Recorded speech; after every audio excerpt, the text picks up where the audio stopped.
So the poll is up. A patient with hypertension is given discharge instructions to take their blood pressure every day. A nurse is evaluating a family member taking the patient's blood pressure as part of the patient's discharge teaching plan. Which behaviors indicate that the family member needs additional teaching? So I underline that, just that would be something you would definitely want to highlight. Um, that's pretty much the key piece of the answer here. So A would be positions that the patient's arm higher than the level of the heart. B places the diaphragm of the stethoscope over the brachial artery.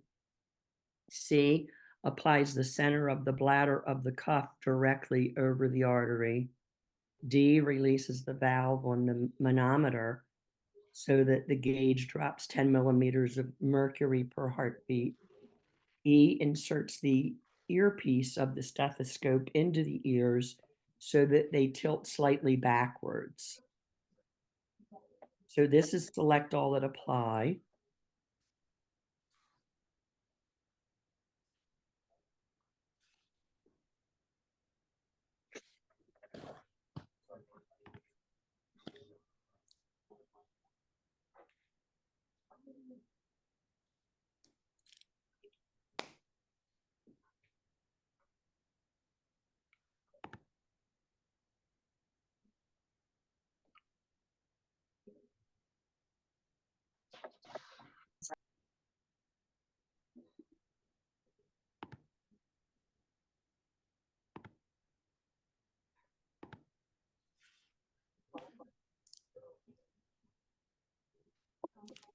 I'm getting ready to close it. The answers are slowing down.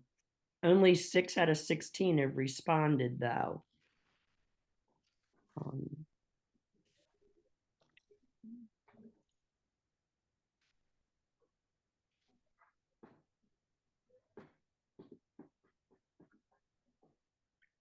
Share the results.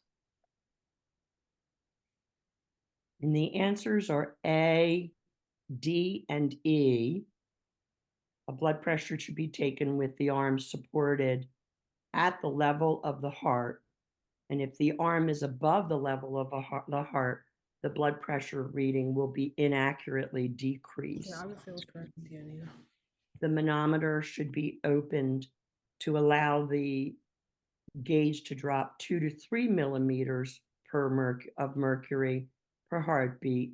The earpieces of the stethoscope should be placed in the ears so that they tilt slightly forward, not backwards. I always told students when you're holding your stethoscope out in front of you that they should be aiming forward, like towards, like the way your nose goes out. Sounds a little weird, but whatever. This ensures that the openings in the earpieces of the stethoscope are facing towards the ear canal for uninterrupted transmission of sound. That last piece, every year in clinical, every semester, I would have a student that would come up and say, like, oh, I'm having trouble hearing heart tones, or I'm having trouble hearing the blood pressure. And I could see how their stethoscope was around their neck, and I would recognize right away pretty much that they had their stethoscope in wrong. Once you do it, you'll never do it again. You'll just be like, you've got to be kidding me. And don't be embarrassed if you do it. Your fundamentals. And I just never really saw it as a big deal. I saw it as a fundamental mistake. Here's another select all that apply. A nurse is performing screenings on several clients. Which clients are at risk for cardiovascular disease? And this is another select all that apply. A is a 25-year-old male with a BMI of 35. B is a 35-year-old female with cholesterol level of 100. C is a 68-year-old male who reports smoking 2 packs of cigarettes a day. D is a 40-year-old female with a family history of hypertension and diabetes. And E is a 30-year-old male with hypertension.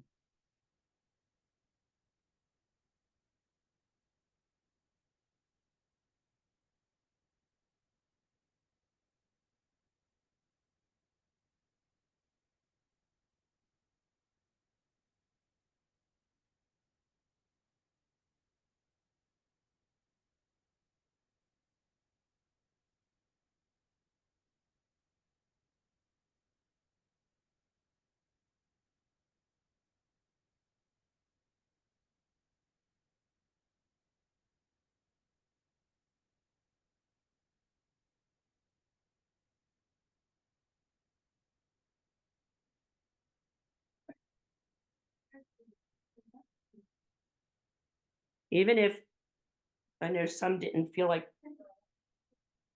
they had enough time and things, go ahead and bite the bullet.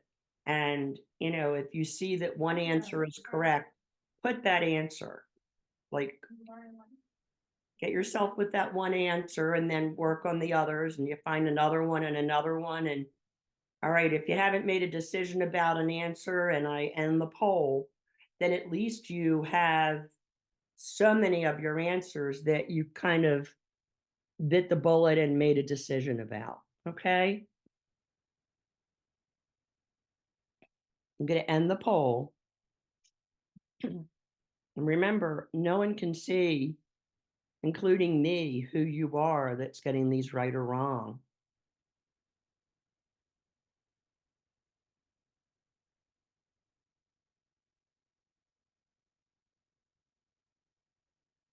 So the answers were A, C, D, and E. They were the 25-year-old female with a BMI of 35, which is high, 68-year-old that smokes 2 packs of cigarettes a day, a 40-year-old with a family history of hypertension and diabetes, and then a 30-year-old who already has diabetes or already has hypertension. Now, B, um, I think that was the one that had a cholesterol of 100. That one is not correct because that's a nice cholesterol level. Oh, I'm sorry, I didn't share.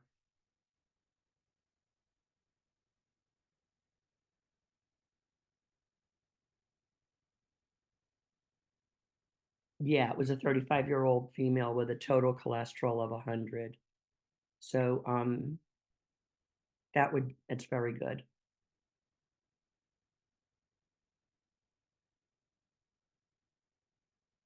Another select all that apply. This whole thing is not all of these. I think they just got all put together. So don't panic that it's gonna be all of them.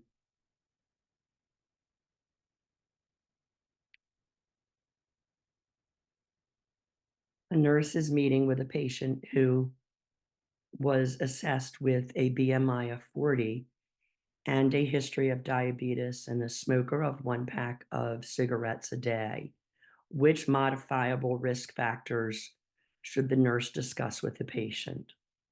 A, history of smoking, B, age, C, ethnicity, D, obesity, or E, patient being a diabetic.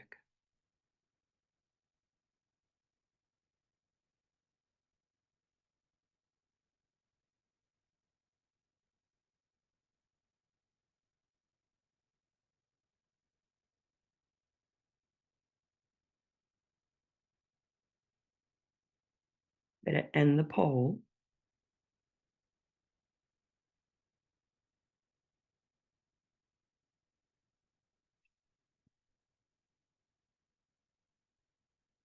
So the correct answers here are A, D, and E. So the big thing is your age and ethnicity. You can't modify them as much as you would like to.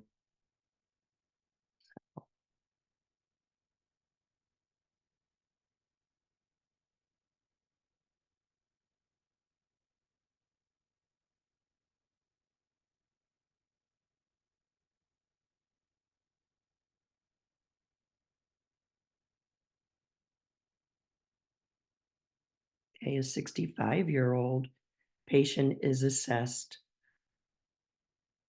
I guess, by a primary healthcare appointment. The nurse checks the patient's blood pressure, and it is 140/76. The patient states, "I just checked my blood pressure at the pharmacy the other day, and it wasn't that high." What action by the nurse is most appropriate? A, discuss the modifiable risk factors with the patient related to high blood pressure and impaired perfusion.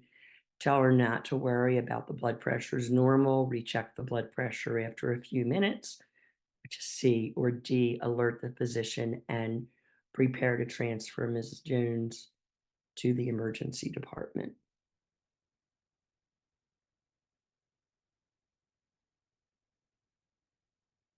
So those of you that haven't answered the other, this is just one answer. Go ahead and try and jump in here.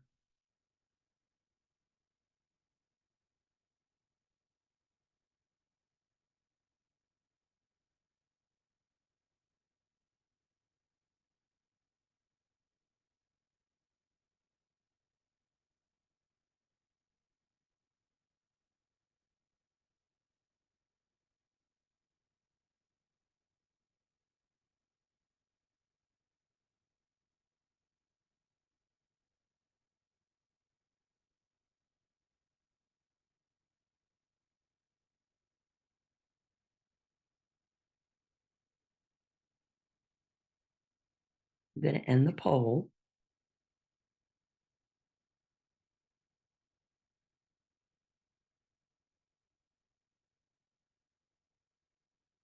The correct answer is C. This is like a perfect example of white coat syndrome. Um, and, many times people will have high blood pressure or an elevated pressure when they come in, and it may be related to white coat syndrome. It could also be related to the stress of trying to get there. And maybe they felt like they were running a little late and they had traffic and they're all stressed. Um, but if the nurse just goes and waits a little bit and reassesses the blood pressure, then if it is still high, you can move on to other interventions at that point. So you don't really need to get into the modifiable risk factors because of their blood pressure at this point.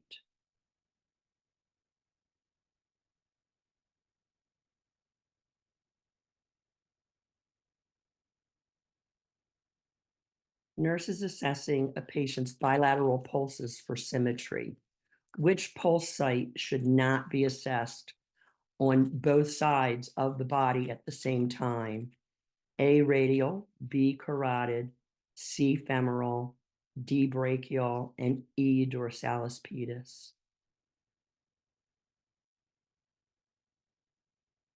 So again, when I'm reading these or you're looking, remember that, during an exam, the whole situation is so much more stressful because you're in that exam room.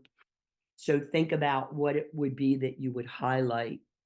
And the key to this one highlighting, obviously, is should not be assessed at both.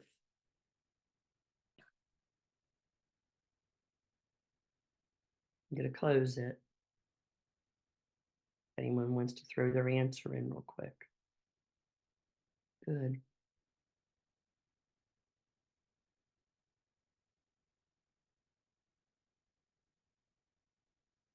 And it is the carotid, because you can compress them and together and interfere with the blood flow to the brain, and can stimulate the carotid sinuses, which can cause a reflex drop in the heart rate.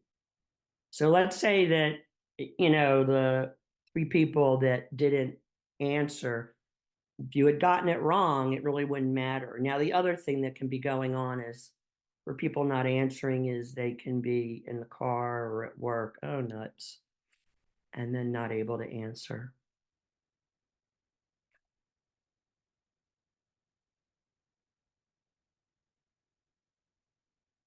So a patient who is scheduled for a physiological stress test speaks to his nurse. Um, I don't think I can go through this. I hate running on a treadmill. Which response from the nurse is appropriate? A, if you need to take a break, just let the staff know.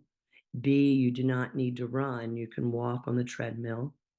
C, would you like for me to call the doctor so you can discuss other options? Or D, you will not be running on a treadmill. You will receive a medication that will show if there are any blockages in your heart.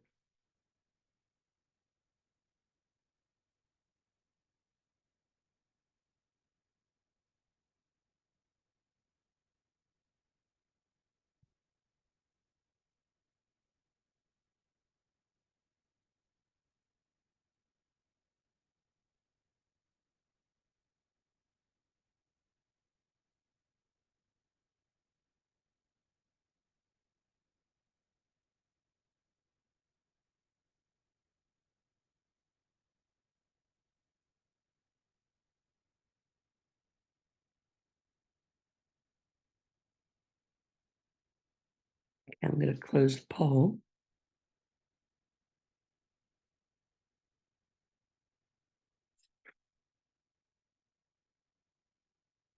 And the answer here is D. A physiological stress test, an exercise stress test requires the patient to walk on the treadmill, not run. But a physiological stress test does not. So what happens is that they give the patient IV medication that causes the heart to be stressed as if they were exercising. And that's the way they're able to see blockages in the heart. And it's done for people who physically would not be able to walk or run on the treadmill. It may be like they may be able to walk, but not many times with the treadmill. What they do is they elevate it and elevate it pretty high, pretty quickly. And that's what creates so much of the difficulty with it and increases the heart rate so much faster. So people that walk on flat ground a fair amount may do can still find it difficult because of the hills, if you will, that they put in. So the answers there were pretty dispersed, a little bit of everything. Do you know if that was in your lecture? I don't remember, or discussed. So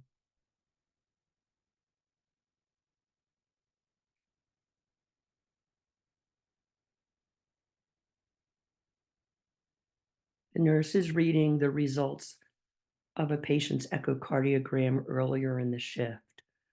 On the results, it states the patient has an ejection fraction of 60%. How does the nurse interpret these results? A, the patient is at high risk for poor perfusion. That's a critical finding, and the doctor must be alerted. C, the patient is in heart failure. Or D, this is a normal ejection fraction.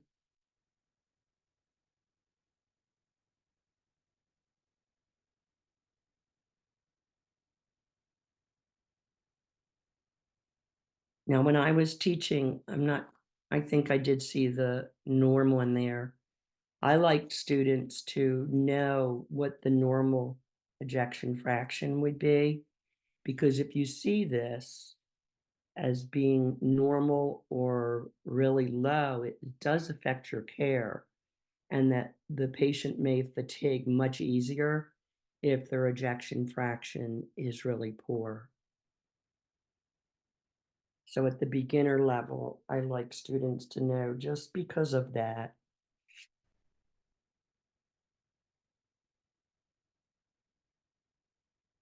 Getting ready to end the poll.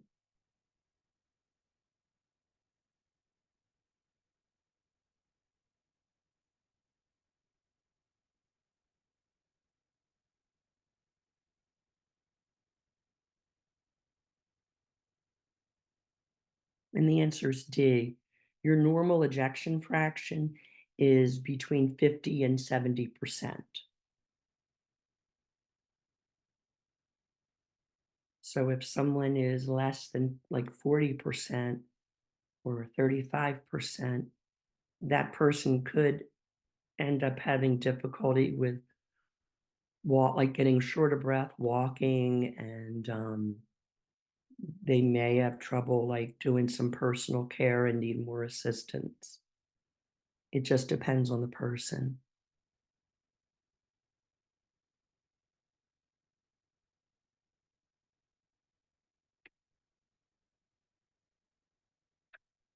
The client tells the nurse that his cholesterol level is 240 milligrams per deciliter. Which action should the nurse implement? Select all that apply. A, praise the client for having a normal cholesterol level. B, explain that the client needs to lower the cholesterol level. C, discuss dietary changes that could help decrease the level. D, allow the client to ventilate feelings about the blood test results. E, discuss the immediate need for the client to take medication to decrease their level.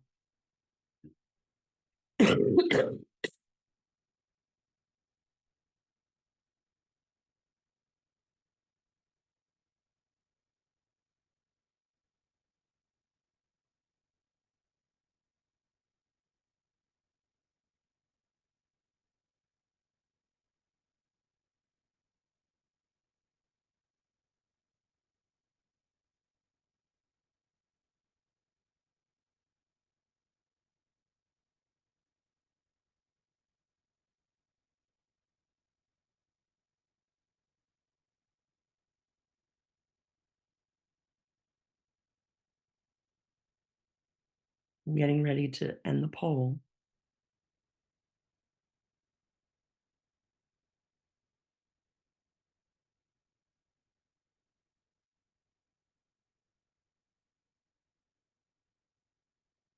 So the correct answers are B and C, in that the client needs to be taught ways to lower their cholesterol. And C, the client should be taught a low fat, low cholesterol diet to help lower the cholesterol.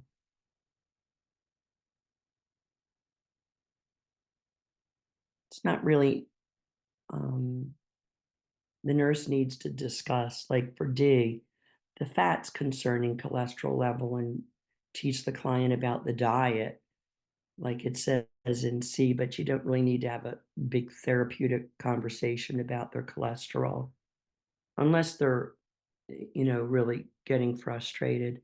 It's not really our place to say, oh my goodness, you need medication right away. Um, if anything, you could just say that, when the doctor sees it, um, they may or may not discuss cholesterol medicine with you. And just know that the normal cholesterol level, total cholesterol, is less than 200. Hello, I have a question. Sure. Just to confirm, we are going to be going over wound assessments today, correct? Yes. Yes. Thank you so much. You're welcome.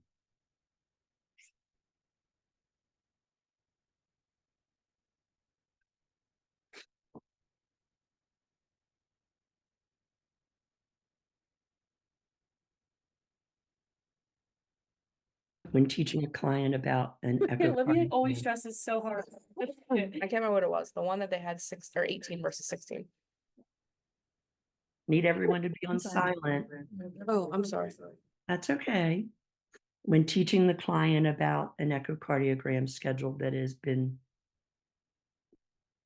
scheduled, the nurse should explain that the primary reason for this procedure is to determine the following: Which of the following? A, cardiac muscle structure, B, pressure of blood in the heart, C, amount of blood entering the heart, or D, various sounds of the heartbeat.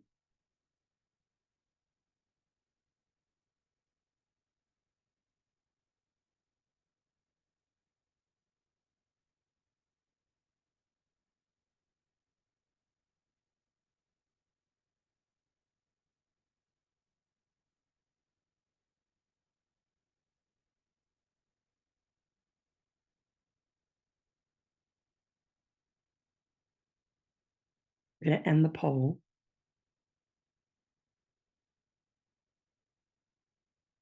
So the correct answer is A, that the echocardiogram looks at the structure of the heart muscle and provides a graphic representation of the heart, like how the heart is working.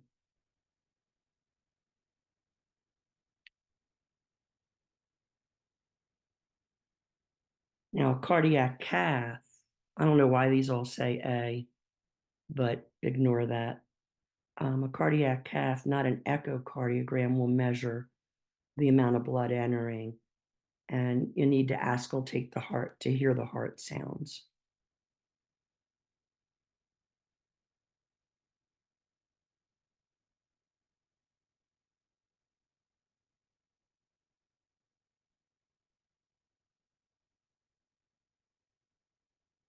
We must be running out of these slides, I'm thinking.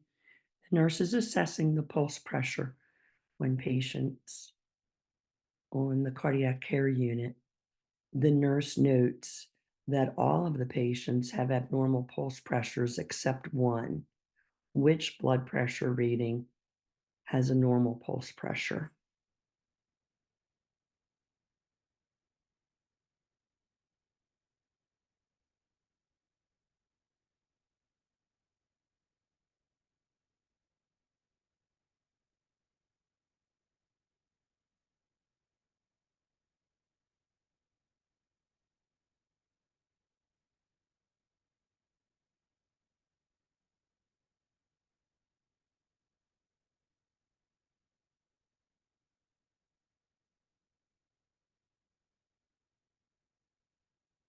I'm going to end the poll.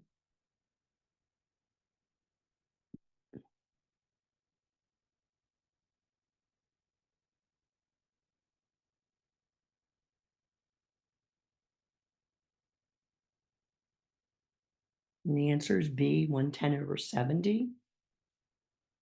The normal pulse pressure is going to be 40 millimeters of mercury, and that's the difference between the systolic and the diastolic pressure. For any of you that forgot the term.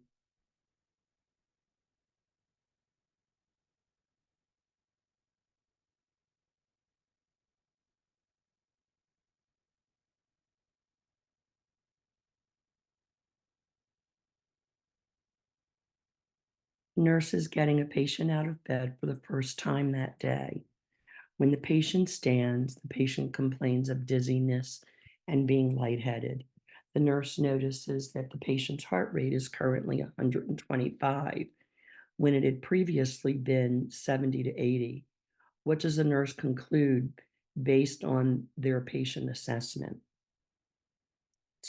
A, the patient's probably dehydrated. B, this is an abnormal assessment and should be documented and the physician notified. C, this is a normal for the patients who haven't gotten out of bed in a while. Or D, the patients should raise their head and look forward before ambulating.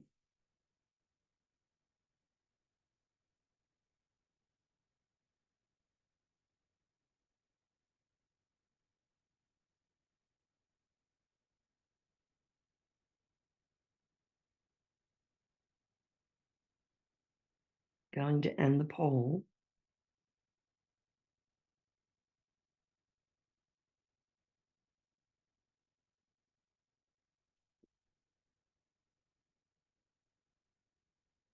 So the answer is B. This is positive for orthostatic hypotension in that the findings should be documented and the provider should be notified. Have you learned about orthostatic hypotension? I don't remember the slides.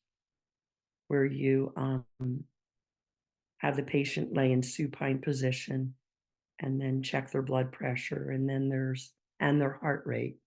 And then one way is to have them stand and I'm sorry, and then do it again. But another way is to have them sit on the edge of the bed, do it in the sitting position, and then have them stand and do it. And I think everyone understands the systolic or the diastolic dropping, but the heart rate would normally go up some. And to go from this to 125 is way too much. So that is also indicative of orthostatic hypotension.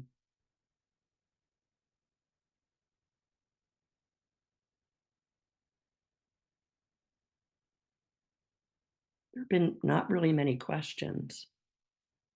Okay, a nurse is preparing to administer digoxin 0.25 milligrams PO. Which is the correct method of assessing the client's pulse rate prior to administering the medication? Palpate and count the radial pulse for 30 seconds and multiply by 2. Auscultate and count the apical pulse for 30 seconds and multiply by 2. C, count the apical pulse for a full 60 seconds. Or D, count the radial pulse for a full 60 seconds. So this goes back to med administration, but it also is a cardiac type med that digoxin will lower your heart rate.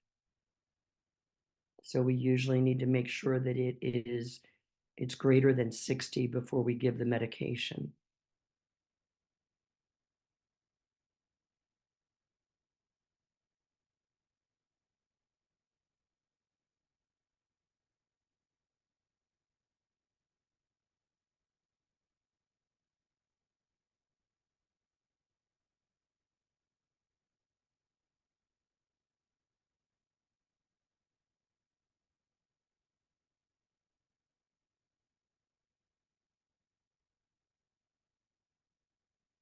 I'm getting ready to end the poll.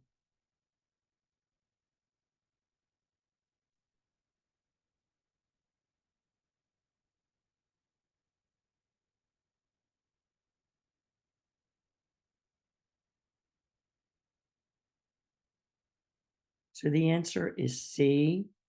You always want to do an apical pulse before giving a blood pressure or cardiac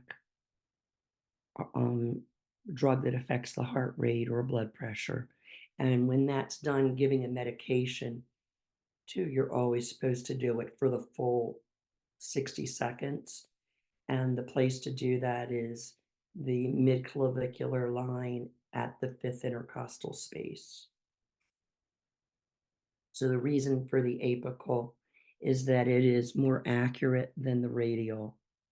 And then if you take the radial back to 30 seconds, it's even more inaccurate. That may be how we do regular vital signs, but not when we're giving a med.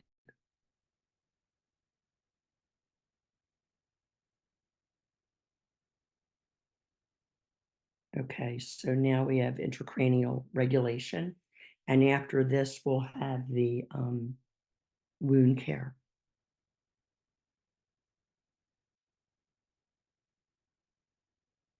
The nurse enters the room of a client with cognitive impairment disorder.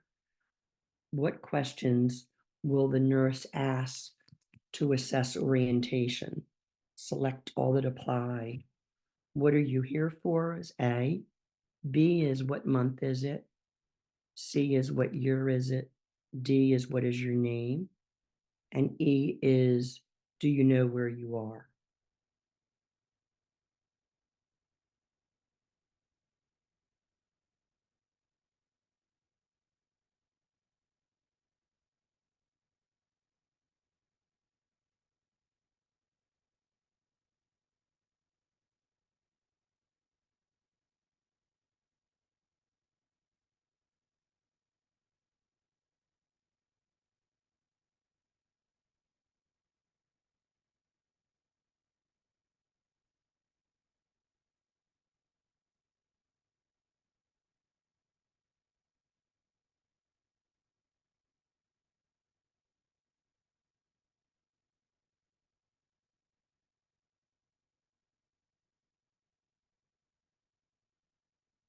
Getting ready to end the poll.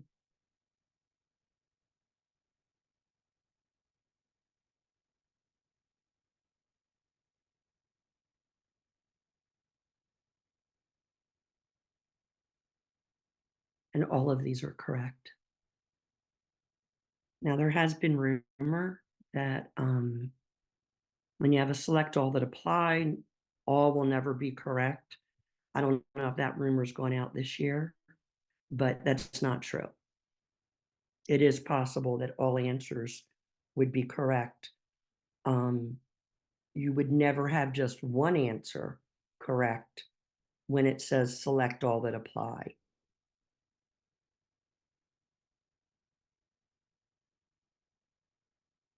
The nurse walks into a patient's room for the first time after receiving report and asks the patient to state their name, where they are currently located, the date, and why they are there in the hospital.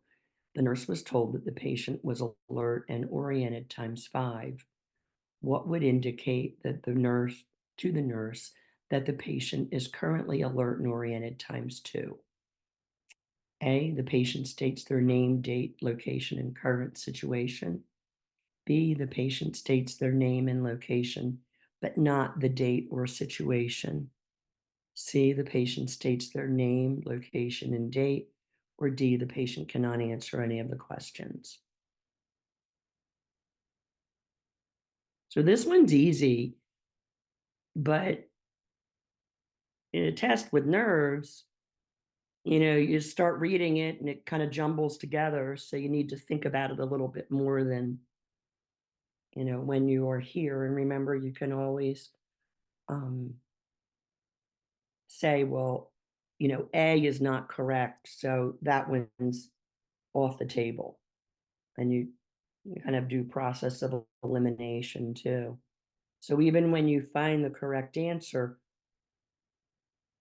I would note in my head it's correct, but I would read the other answers just in case. I'm getting ready to end the poll.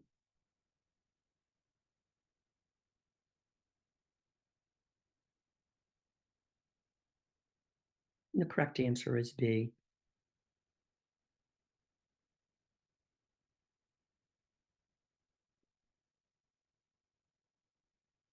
that's what everyone did.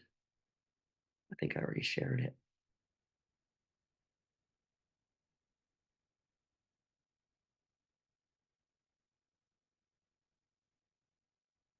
Which will the nurse use when communicating with a client who has cognitive impairment?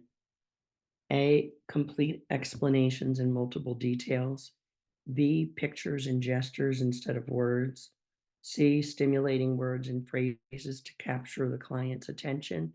Or D, short words and simple explanations.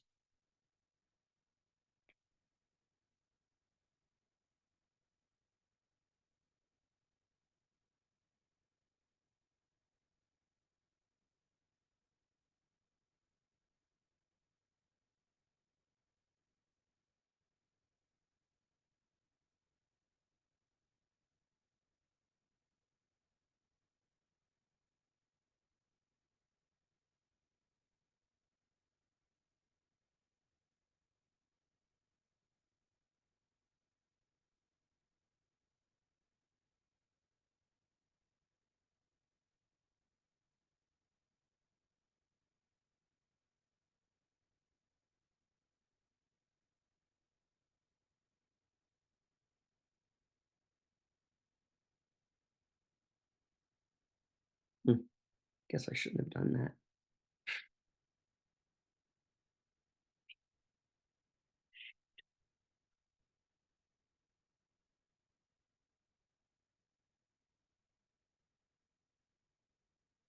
That'll teach me to play with buttons.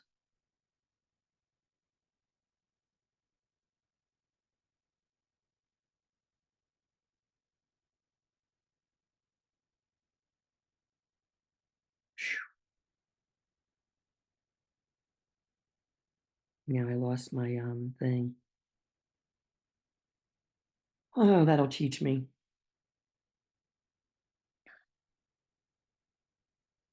I might have to stop sharing and restart to get the quiz thing. So what the nurse would do would be to use short and simple sentences to minimize the client confusion and enhance communication. The oopsie daisy. Pictures and gestures may be helpful, but they're not a substitute for verbal communication. Let me see if I can pull this back up.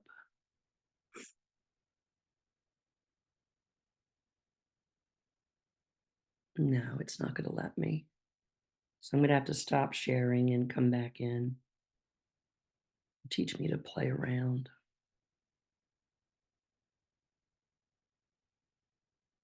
We can't see your screen. Just you.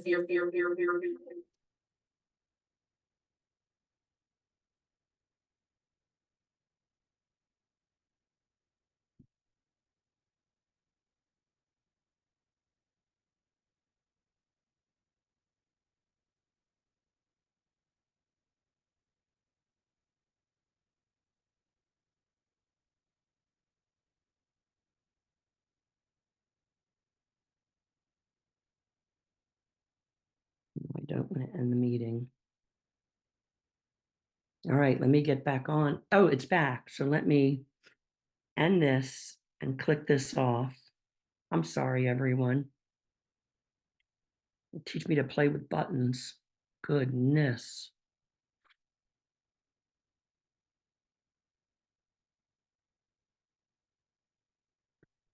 Okay.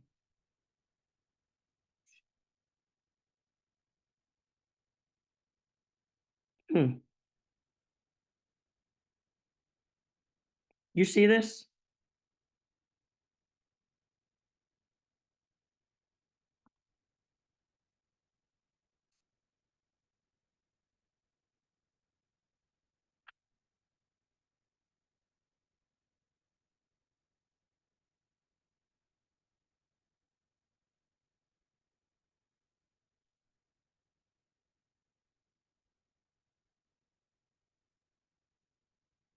Okay. Everyone sees this? Yes. Okay, good. Oh my goodness. Sorry about that. Hot mess. Um,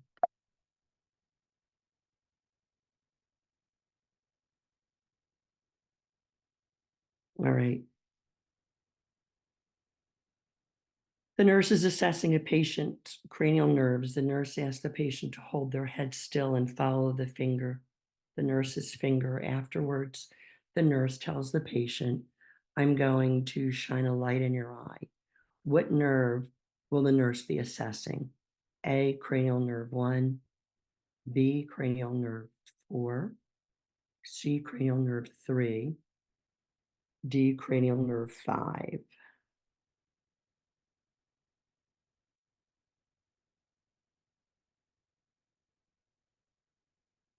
Let me grab your poll.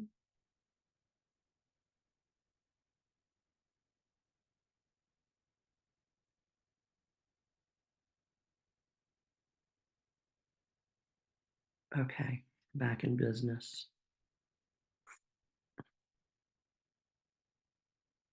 So this may sound silly, but make sure you know when you're taking the exam, make sure you're not getting any of these Roman numerals mixed up because you may not be used to using them. And a stressful situation of an exam is enough to make you mix them up.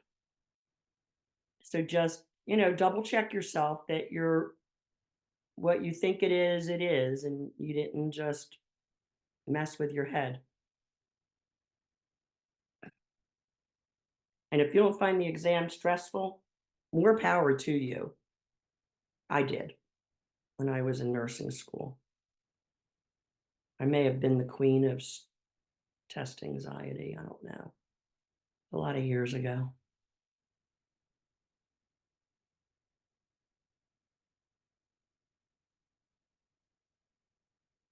I'm getting ready to end the poll.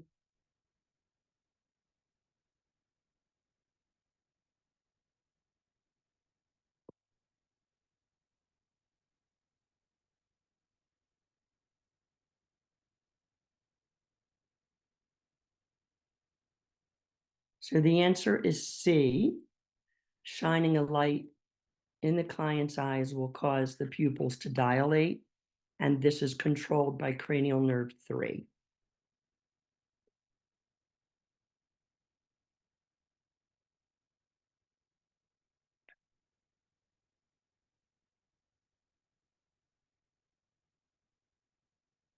Cranial nerve 4 is known as A, oculomotor, B, trigeminal, C, hypoglossal, D, trochlear, or E, facial.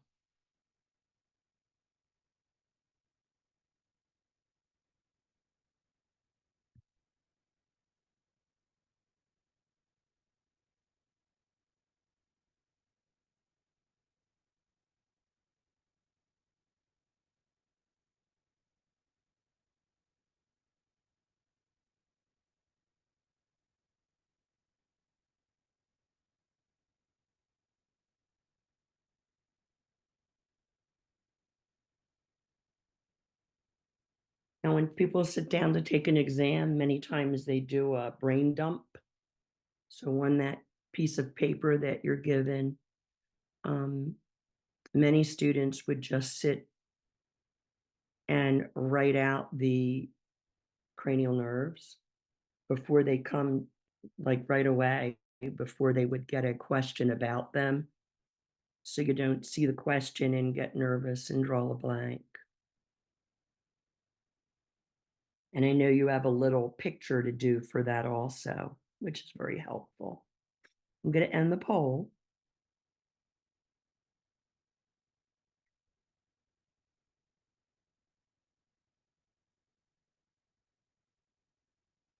So the answer is D, the trochlear.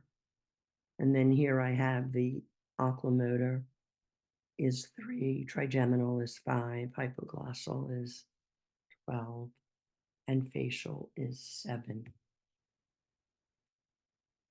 This is quite the quiet group. If you have questions, make sure you ask.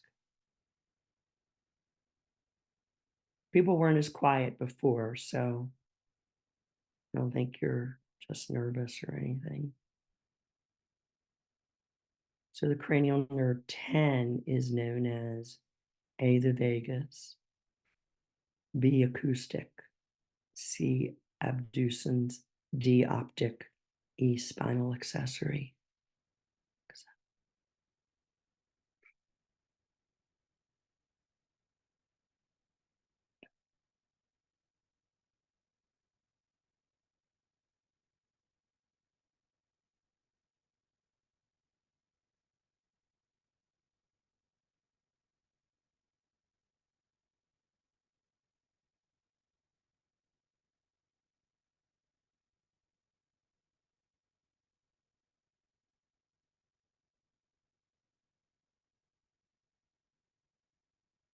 Going to end the poll.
So the answer was A. And again, I have the other ones listed here, but A was the vagus.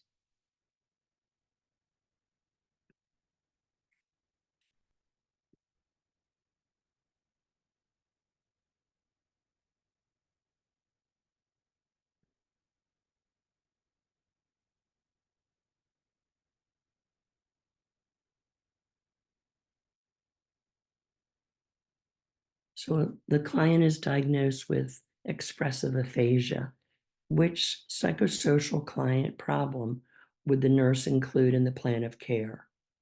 A, potential for injury. B, powerlessness. C, disturbed thought process. Or D, sexual dysfunction.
Getting ready to end the poll.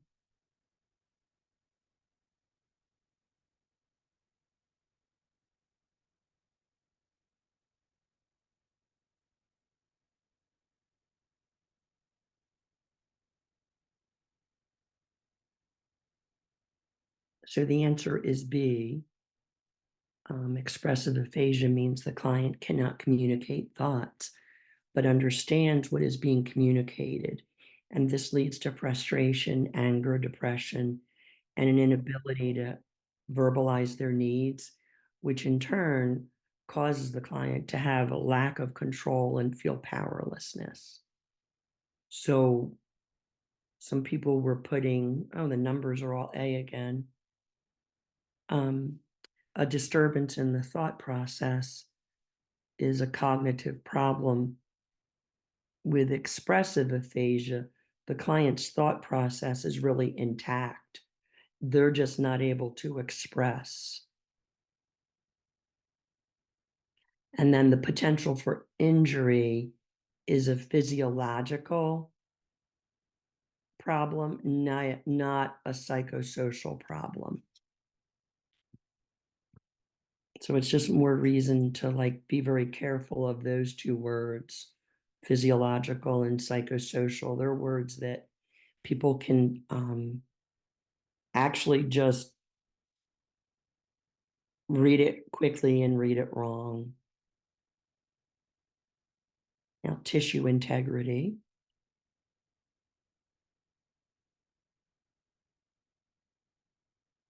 Now, it is my understanding that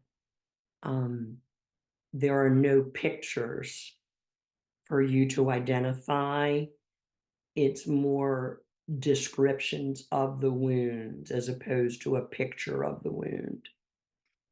So the nurse is caring for a client with the ulcer that is full thickness skin loss that extends to the subcutaneous fat.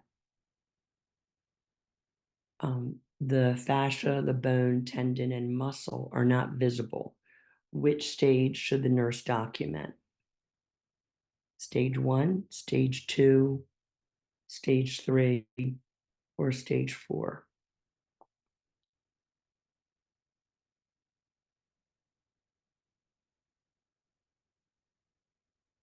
I forget who it was wondering if we were getting to this. So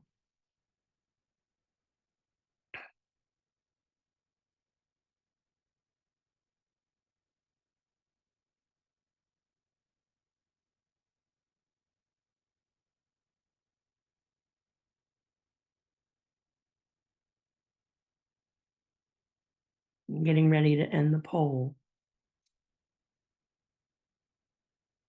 So if you have any answer, please put it in.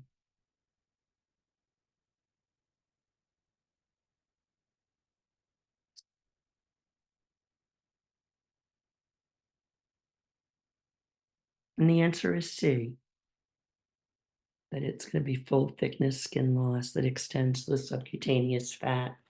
but the other areas are not visible.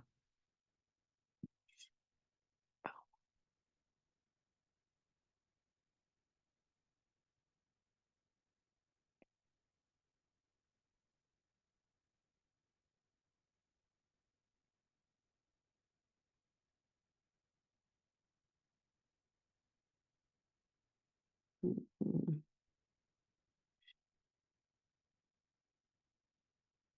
There, I'll do that. The polls get funny.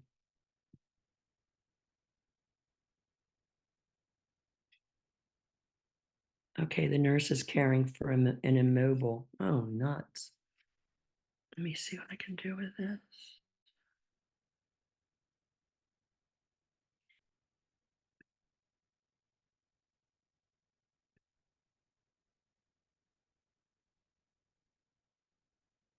Polls have a mind of their own.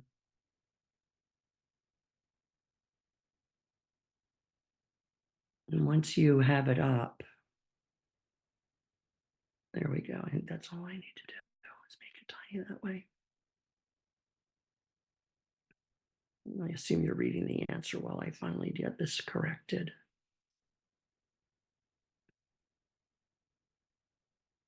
Oh. The nurse is caring for an immobile patient who is at risk for development of pressure ulcers. Which food should the nurse recommend? So, sorted food, salad, oatmeal and raisins, baked chicken breast, or lettuce and tomato sandwich.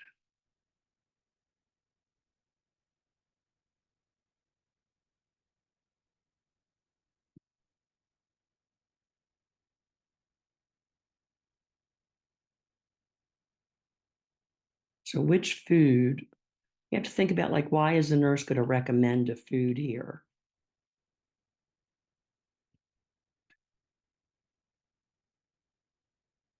I'm going to end the poll.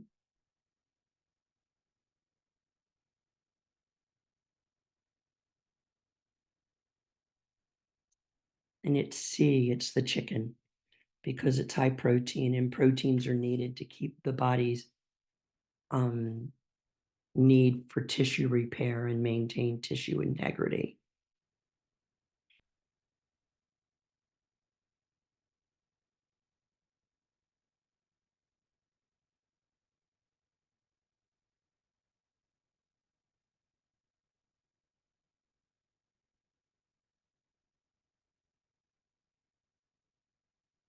So select all that apply. The nurse is planning care for a client with stage 2 pressure ulcer with a on the ball of the right foot. Which interventions should the nurse include in the patient's care? Select all that apply. Obtain a culture of the wound daily. B, clean vigorously to remove dead skin.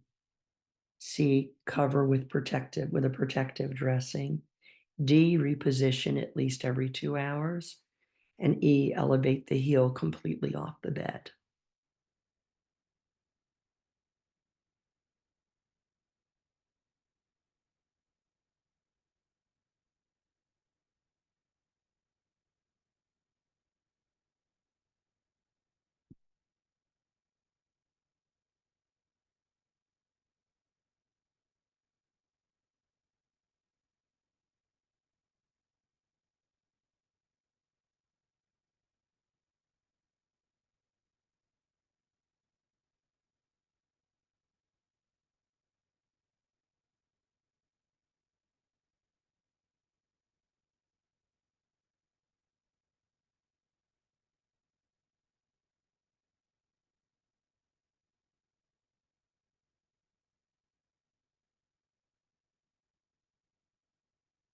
And now the 14 have answered.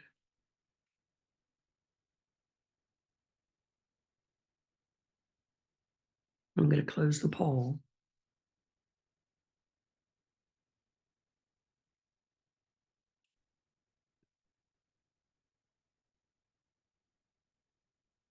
So the answers are C, D, and E. You don't need to do a wound culture every day. all wounds will have some bacteria, but if the wound appearance starts to change, you would need to do one then.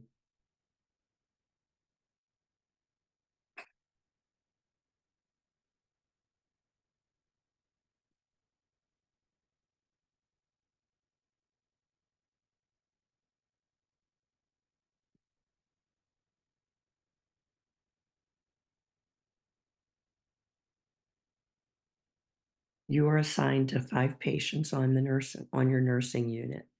Which patient is at greatest risk for a pressure ulcer? A 72-year-old patient weighing 82 pounds with stress incontinence and dementia. B, a 90-year-old patient with cognitive heart failure who has 3+ pitting edema over the lower extremities.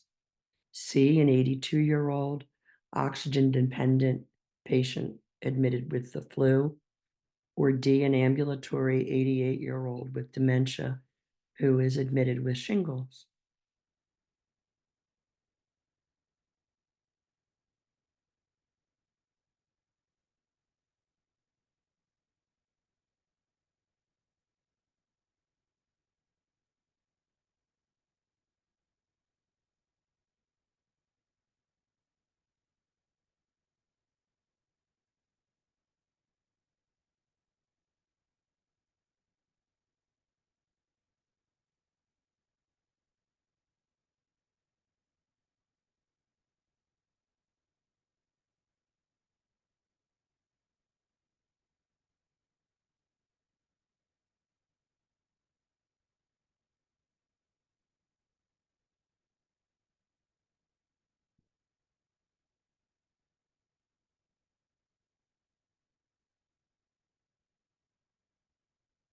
We'll be ending the poll soon, so try and get your answers in.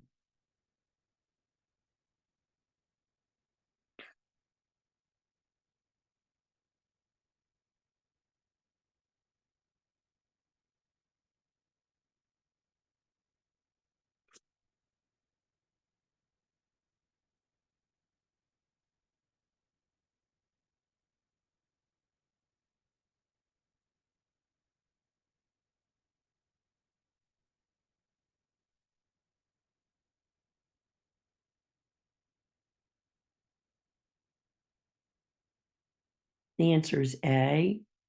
It's that 72-year-old patient weighing 82 pounds with stress incontinence and dementia. So the big thing there is the 82 pounds on a 72-year-old male or female is really a low weight with minimal muscle and fat. And then when you add the incontinence, it's just a setup for all those bony prominences to create a decubiti. Any questions on that? I do. I have a question. Okay. Um, so someone who has a fat pad or is overweight is less likely to get a pressure ulcer? I can't really say that. In this instance, it's these bony prominences.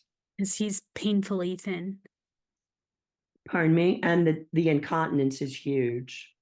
So anyone with incontinence laying in one position, or even just laying in one position, the incontinence makes it even worse. Okay. The dementia adds to it a little in that they're not going to know to turn themselves, but if they're dependent, they can't turn themselves anyway, right? Mm-hmm. So the edema can put you at risk, as well. But the incontinence really adds a big thing here too. Okay. Does that make Thanks. sense? It does. Okay. What did you put, if you don't mind I sharing? put B. Okay. And you see other people put B. Go ahead. Because I don't know how mobile someone with congestive heart failure can be. So, of course, laying in a bed, they Sure. might get it. And then the 3+ edema is pretty severe. It is, and it's gonna make if they are mobile, it's gonna make it harder for them to be moving their legs because 'cause they're so Right, heavy. right. So, with this one, it ended up being if you put so s many people are very much at risk laying on their back because 'cause you'll see patients don't get off their back for the most part, unless they're extremely mobile and maybe they sleep on their side. But otherwise, many will if they're on their back, they'll lay on their back. And you can certainly get these on the sacrum is where they're really you can really get them easily, and that area is gonna be very bony on this 82-pound patient. But then think about when this patient goes onto their side, which they do need to go on to, they're all bone everywhere. Um, but the incontinence is huge here. Okay, Yes, thanks. you're welcome. Are there any questions for anything else? Like, please don't hold back on questions. If I can't answer it, I am very quick to say that and, refer you to your instructor, but many times I can answer it, you know?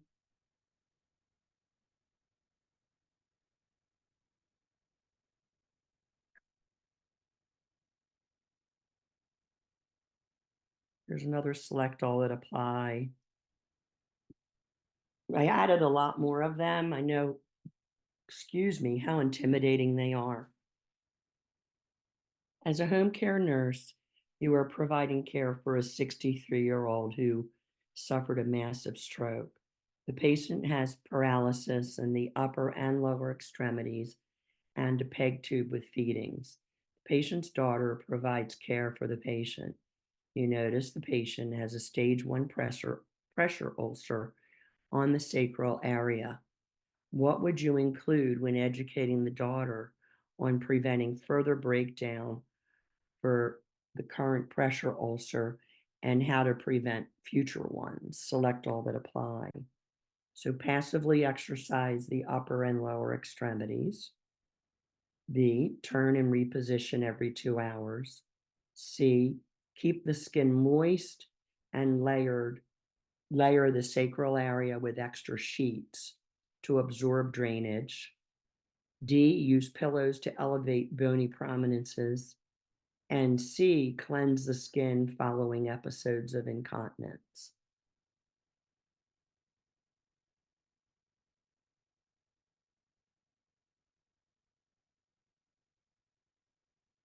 So many times with these select all that apply, you want to read the answer and say, is that true or false? Is that something we need to do to prevent skin breakdown?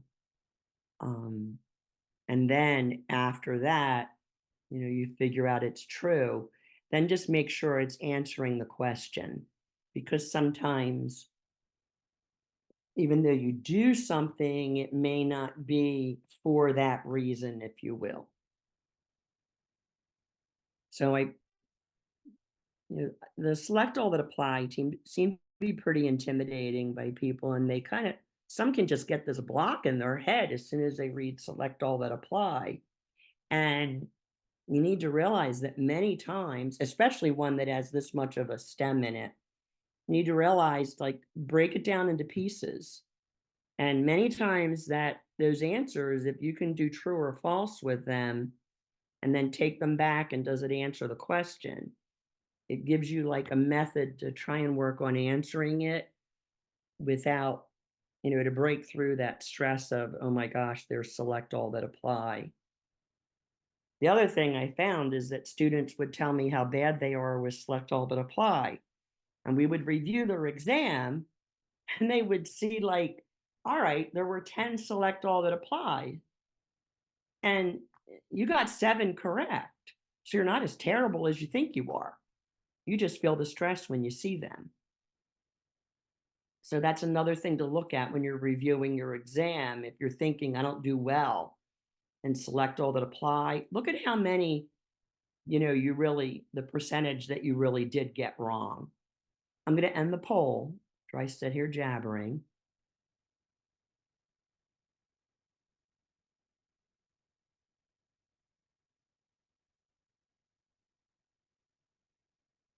Correct answers are A, B, D, and E. So the one answer that was not correct was the one about keeping the skin moist and adding those extra sheets. You don't want to, you want the skin on the drier side. You may have a cream or something you put on it, but you want that to rub in too. It may be a barrier, but you don't want the skin moist at all.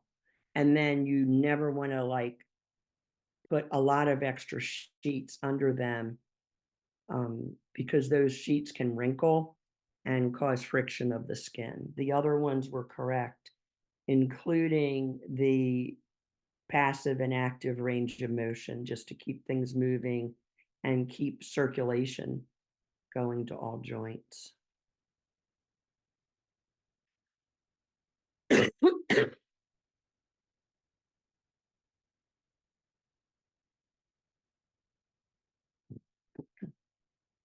During a full body admission assessment, you note the patient has a stage 3 pressure ulcer.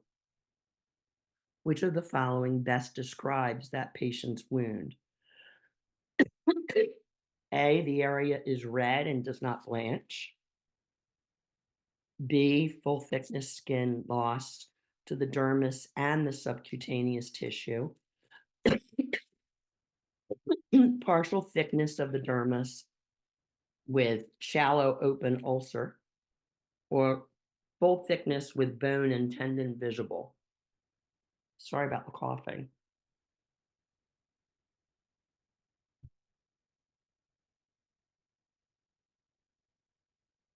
So if I sound weird now, I put a lozenge in so I don't get into a coughing fit. I went to Ireland and got COVID.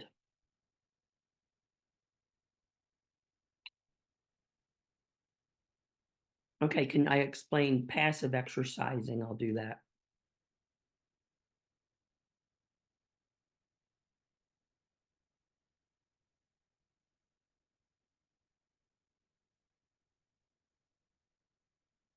I'm going to end the poll.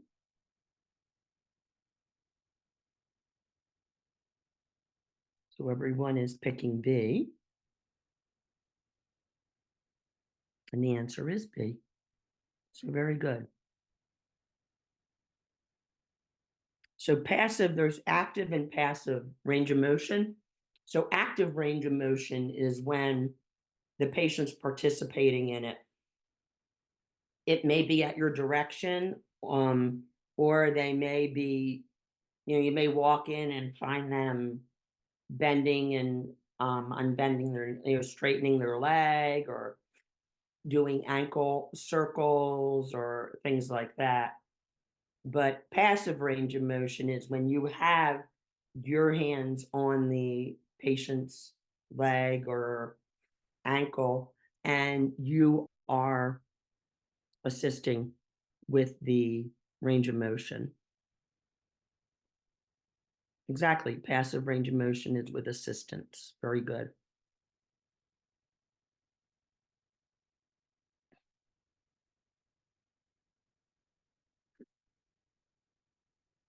Another select all that apply. So I'm sure I have more in here than you would have. I don't know. I didn't count. I don't remember when I did count. You're not going to have this high of a percentage on your exam, I don't believe. You are working on a medical surgical unit. You have the following patients below. Which patients are at risk for pressure ulcers? Select all that apply. A 19-year-old female who was quadriplegic, a 35-year-old male with a BMI of 13 0.6 that is incontinent of stool and has a right leg splint on. C, a 55-year-old female who has controlled diabetes and is ambulating 3 times a day. D, a 76-year-old male with elevated ammonia level and is excessively sweaty. And E, a 45-year-old with a Braden scale of 7.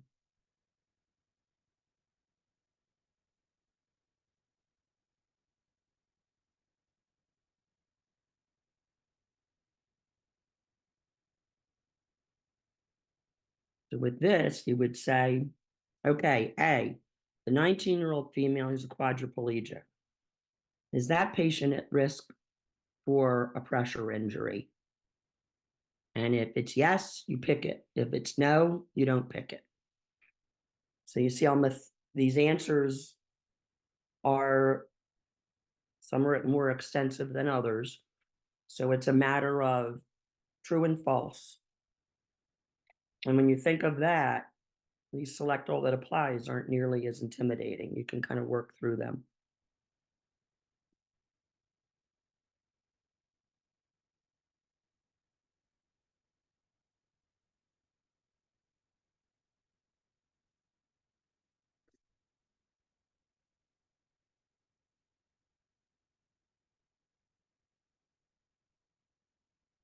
I'm going to end the poll.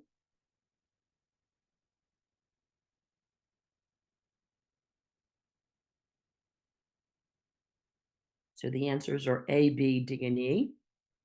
So the only patient not at risk for a pressure injury is the patient in option C, and that patient was ambulating.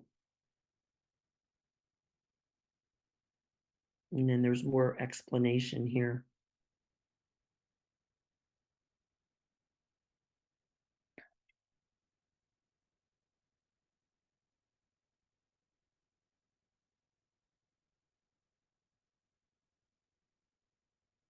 Can we go over the sweaty one again?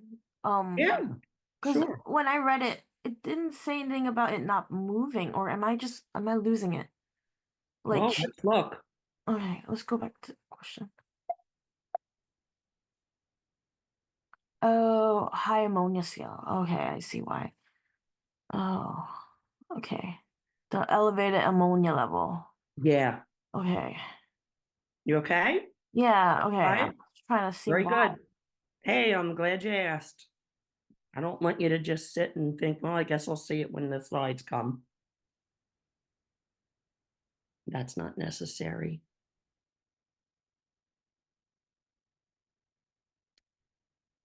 Okay, the nurse is educating a group of nursing students about the different stages of pressure injury. Which statement by the student demonstrates an understanding about a stage 3 pressure injury? There is full loss of skin tissue that can extend to the muscle, bone, or tendon. That's A. B, a hallmark of a stage 3 pressure injury is that the skin will be intact but will not blanch. The C, the skin will not be intact and there will be full loss of skin tissue that can extend to the subcutaneous tissue. And D, the wound edges will never roll away as with a stage 2 pressure ulcer.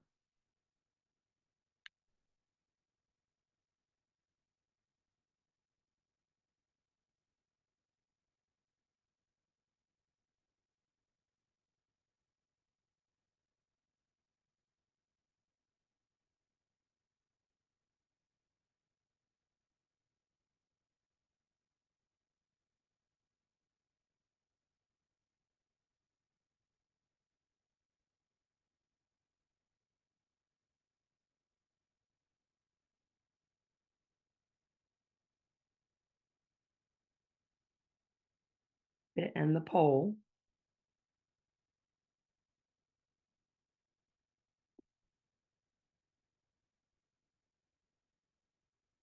Oh, no.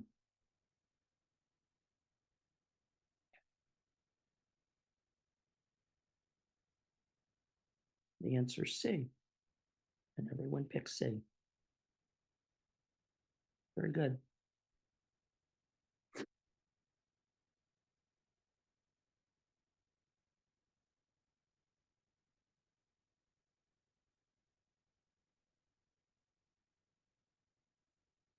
While performing a skin assessment on a patient who is immobile, you note a purplish black area on the patient's left heel. The skin is intact. On palpation, the site feels heavy and spongy. What do you suspect this may be? Stage 1 pressure injury, A. B, a deep tissue injury. C, stage 4 pressure injury. D, stage 2 pressure injury.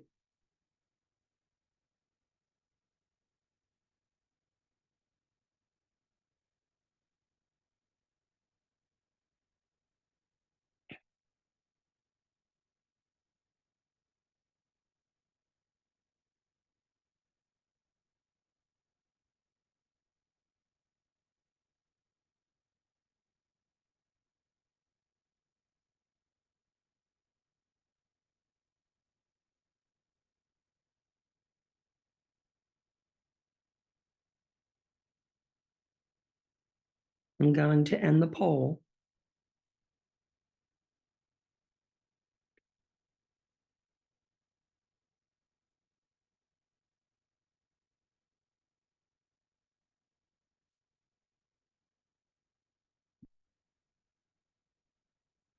And the answer is B. You guys are doing really good. Very nice. It's obvious everyone has studied.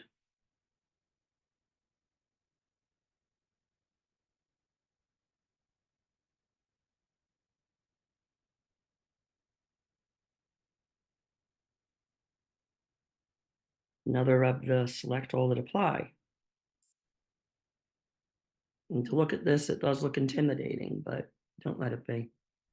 You're developing a plan of care for a patient who is at risk for pressure injury development. Patient is 75 and weighs 95 pounds. The patient is confused and has right and left leg contractures. The patient is incontinent of urine. The patient is on aspiration precautions and honey thick liquid pureed diet. Select all of the nursing interventions you would include for the patient's plan of care to prevent pressure injury. A, when the patient is feeding, keep the head of bed elevated 45 degrees and avoid elevating the foot of the bed. B, apply a barrier cream as needed to the skin daily. C, turn the patient every 4 hours. D, keep linens and gowns dry and wrinkle free. And E, use a wedge pillow for the right and left legs.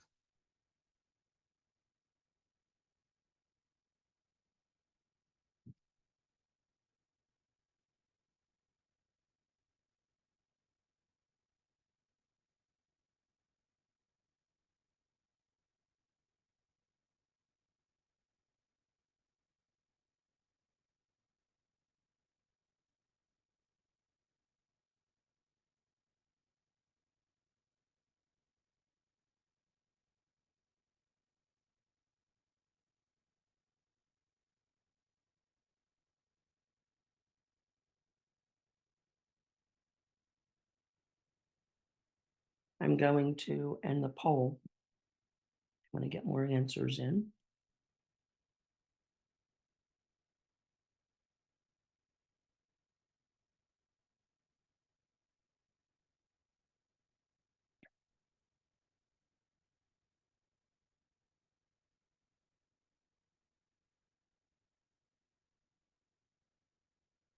The answers are B, D, and E.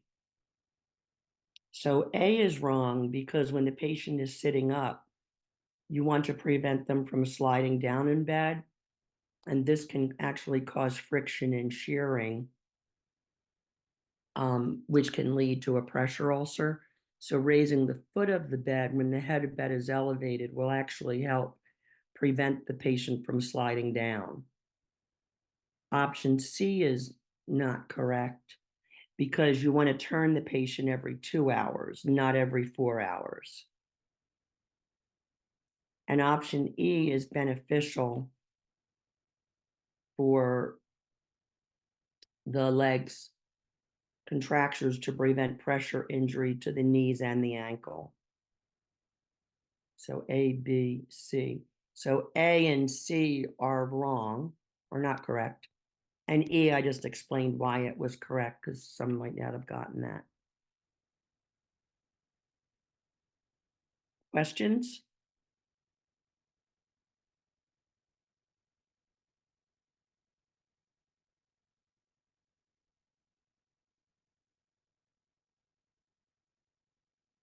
Which do nurses sometimes do that increase their risk for injury when moving patients?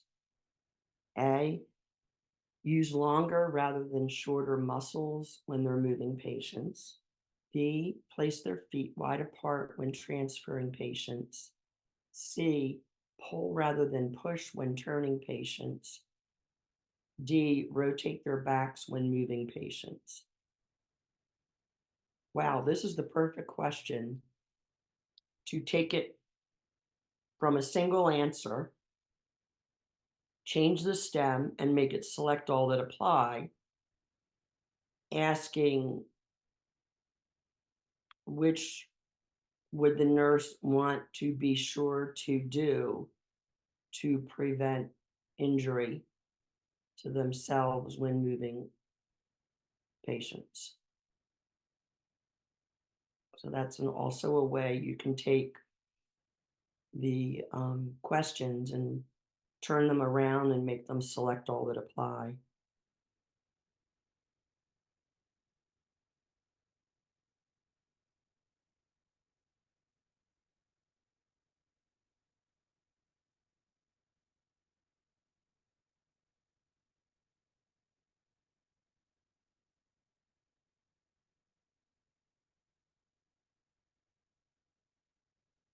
I'm getting ready to end the poll.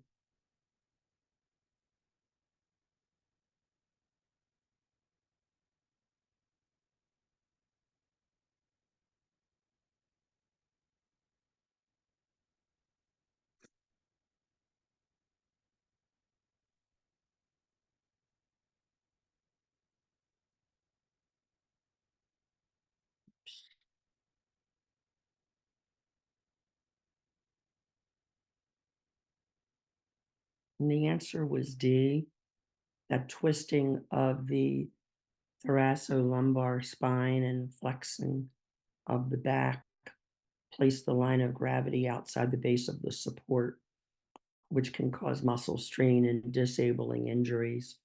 So aligning the back when moving patients occurs most often when not facing the direction of the move. So it is, nurses do want to use that pulling motion. It's much better than the push motion. And you do want to use your long, strong muscles of the thigh and the buttocks when moving patients to project the weaker muscles of your back and your arms.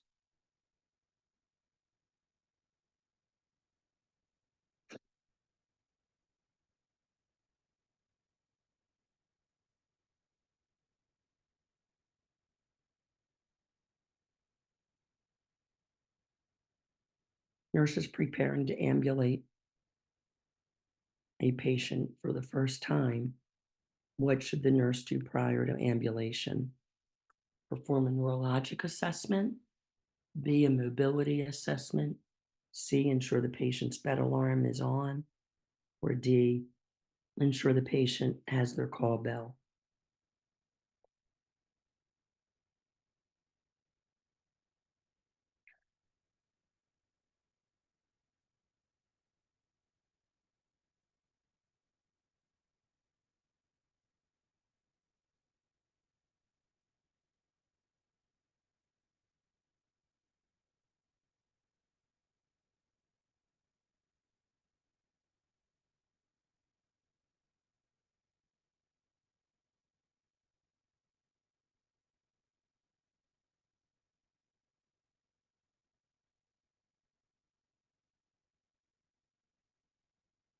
going to end the poll.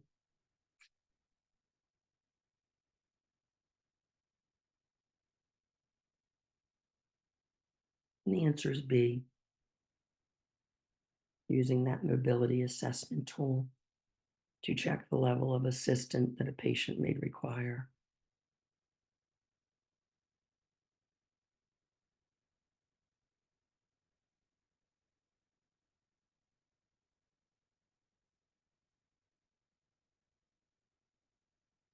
Oh, that was the last slide. Sorry. I kept thinking there were 69.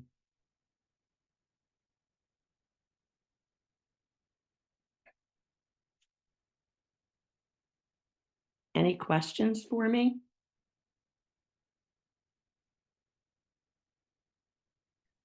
Questions?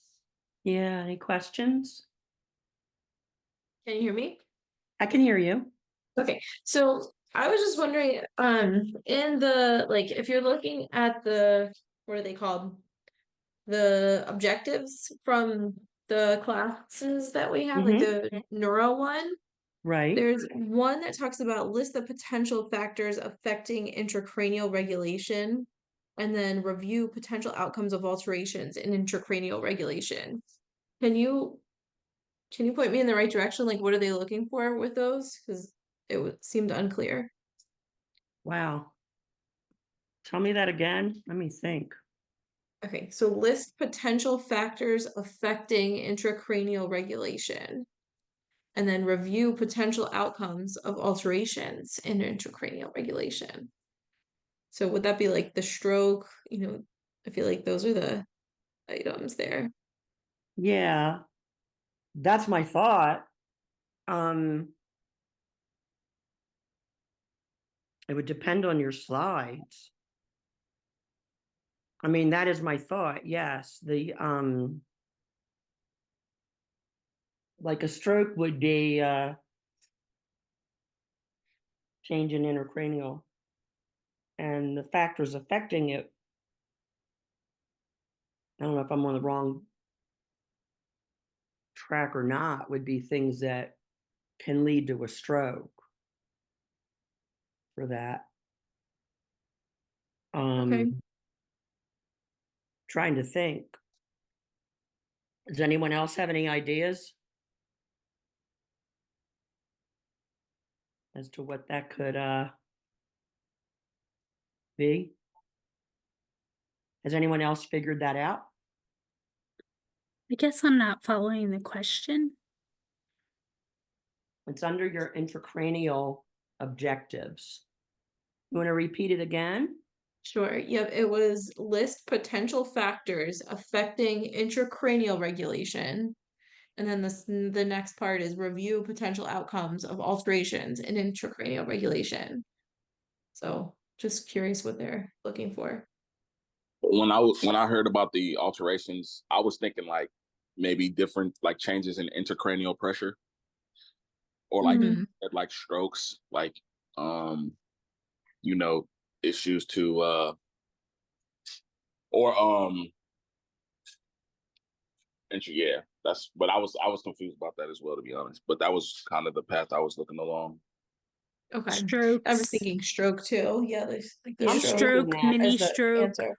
even a Okay. car accident. Because remember, we were talking in class about how that changes intracranial pressure, or it can if you. Okay. So basically, trauma. Thank you, everyone, for helping. Any other input? Because everything I was thinking about was from intensive care, which that doesn't seem right. I was thinking about like increased intracranial pressure and not fluid overloading the person and different diuretics. Mannitol was the big one, but you didn't even go down that road, I'm sure. Yeah, I asked Dr. Rosati specifically about those two objectives. And for the first one, she just said anything that crosses that blood-brain barrier, so like alcohol, the water, the lipid solubles, that is going to affect the intracranial regulation. And then for the second one, she was just saying things like that TIA and the CVA, the cerebral accidents, those are things that are going to impact it as well. So Oh, good. Thank you for clarifying that, Yeah, that's super helpful. because I would have to go back and just sit right here with you all and look at those slides. Also, I was just looking on my phone. John Hopkins Medicine says that high blood pressure can also affect intracranial pressure, an Mhm. aneurysm, Oh, yes. or a brain infection. So I don't know if those we will be Included tested or on, not. but it's probably something we should know. To think about. Yeah, Yeah. probably just think about the Cushing triad of like, also like, Mhm. what is it, bradycardia, was it bradycardia, high blood pressure, Tachycardia. yeah, hypertension, and irregular breathing, which is Mhm. like a sign, like I think that's a late stage concerning sign of ICP or just Mhm. alteration in that relation. That's very helpful. And that also that ICP is a medical emergency and requires treatment immediately. Yes. Increased intracranial pressure is definitely a medical emergency when it's going up, because the brain can herniate around the stem.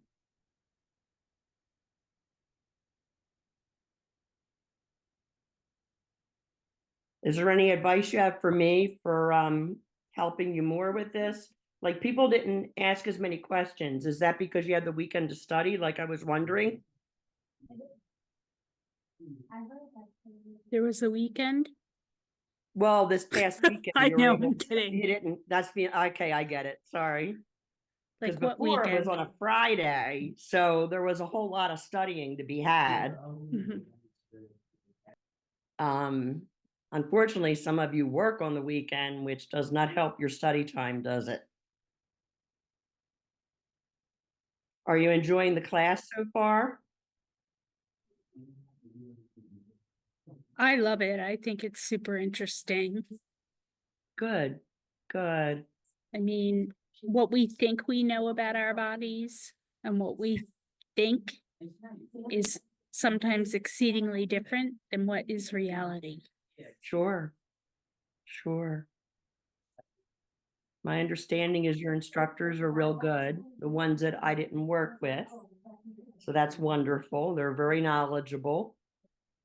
And like I said, I was reviewing slides and everything, especially the ones areas that I taught. You have a new book.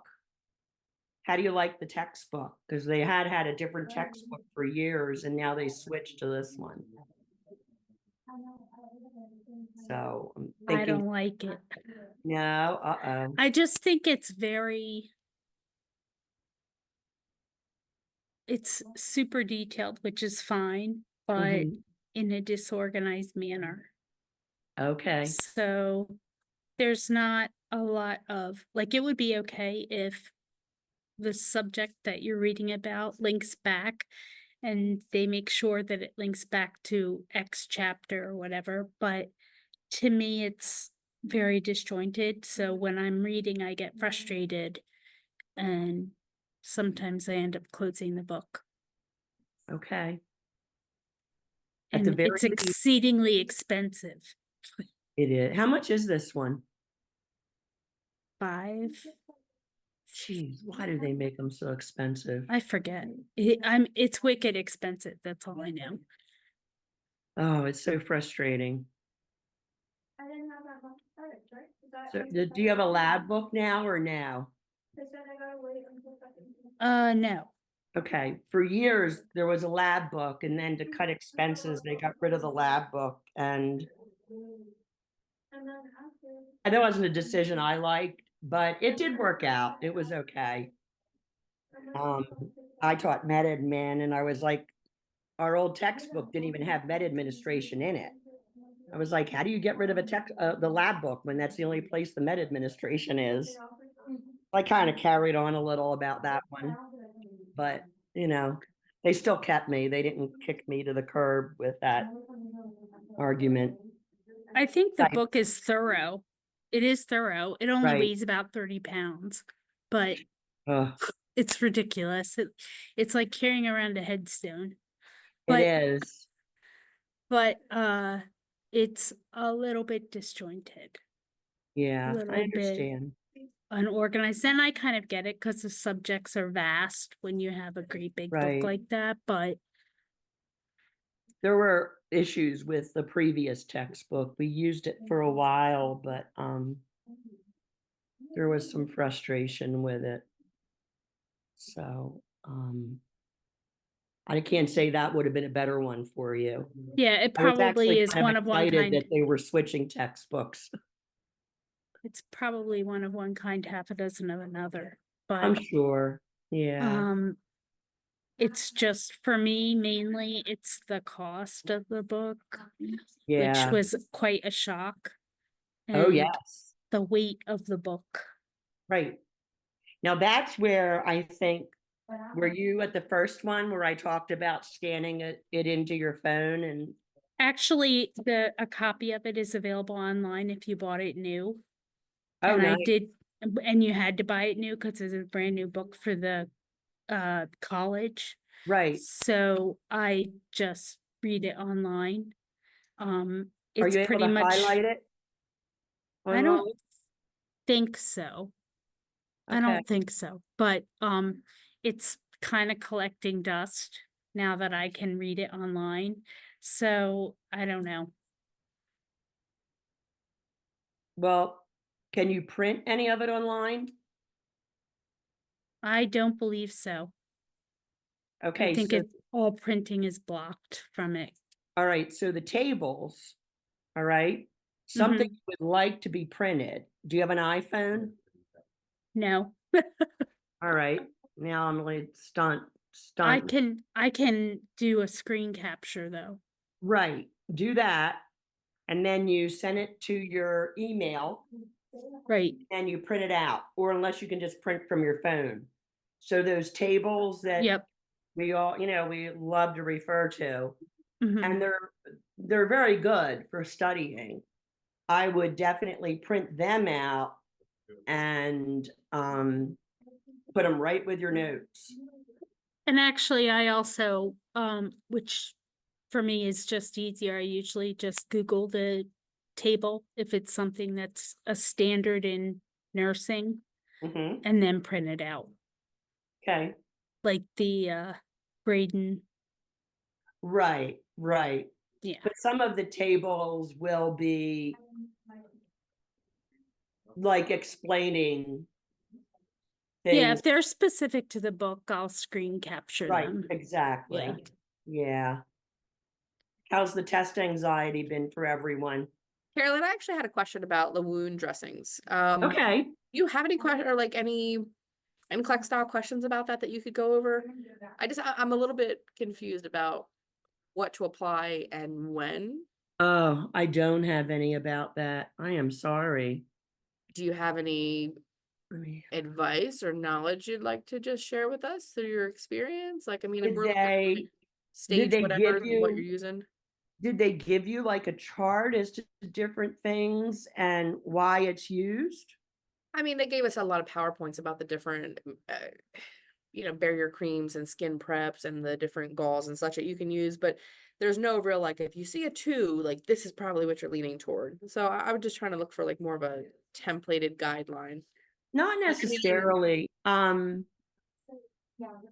Many times, like there are debriding solutions that if you see like things in the wound that needed to be debrided, they might have one of those that they're using. Many times we're using just saline, and the big thing is to know how much you're putting in, and they're really very into like using Curlex or something because it's one piece, and you never want to get anything trapped in a tunnel where you don't see it. right. And if they're Um, using saline, is that debridement or is that just cleansing? Like, are you not classifying the same? well, it's keeping the wound bed moist. When you irrigate it, you're cleansing. Right. Okay.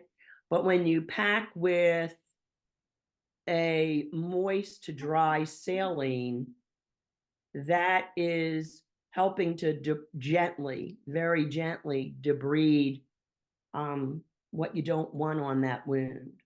And we're doing what, like a 2 and a 3 with that? Like we're not going to a 4 with like wet to moist, right? What are we? Because I know there's the alginate also. Like I said, I'm just trying to figure out who goes where. Yeah. Yeah, I can't help you enough with that without just really looking at slides. We'll do, Could you know, you pull up a picture of like a stage 4 and be like, this is what I would use on this thing? Or see, like, it yeah. depends what they're ordering. Let me see.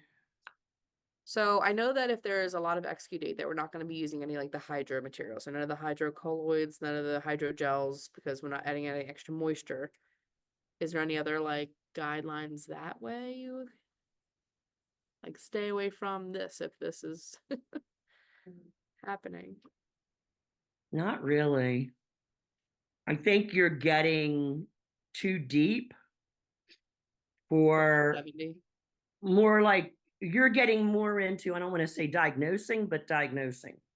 Like not you're getting past the point of understanding the what was ordered and what it does for the wound as opposed to what would be ordered.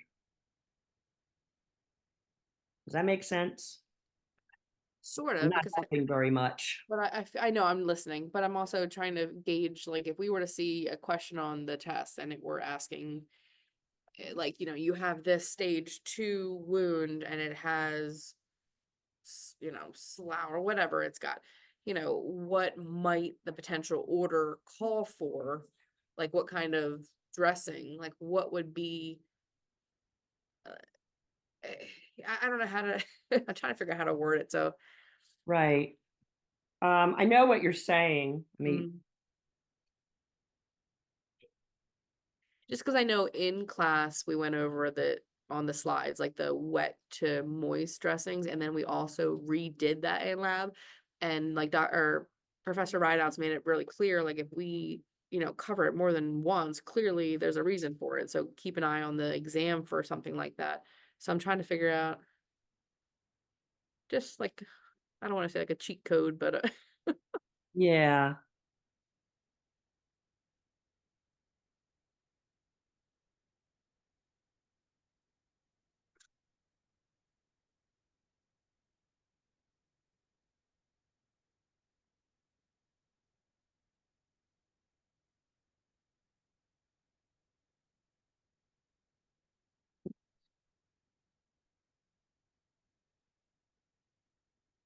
on the other side of it, if by all means you don't think we're going to come across that, I will happily Well, take that. I'm not sure that you are. I Okay. mean, it's going to be more obvious if you are. It's not going to be, if you come across a question like that, it will have pretty much been spelled out in your class. Okay. Like, that's going to be pretty high level. So I do believe if you come across something like that, it's going to be very basic.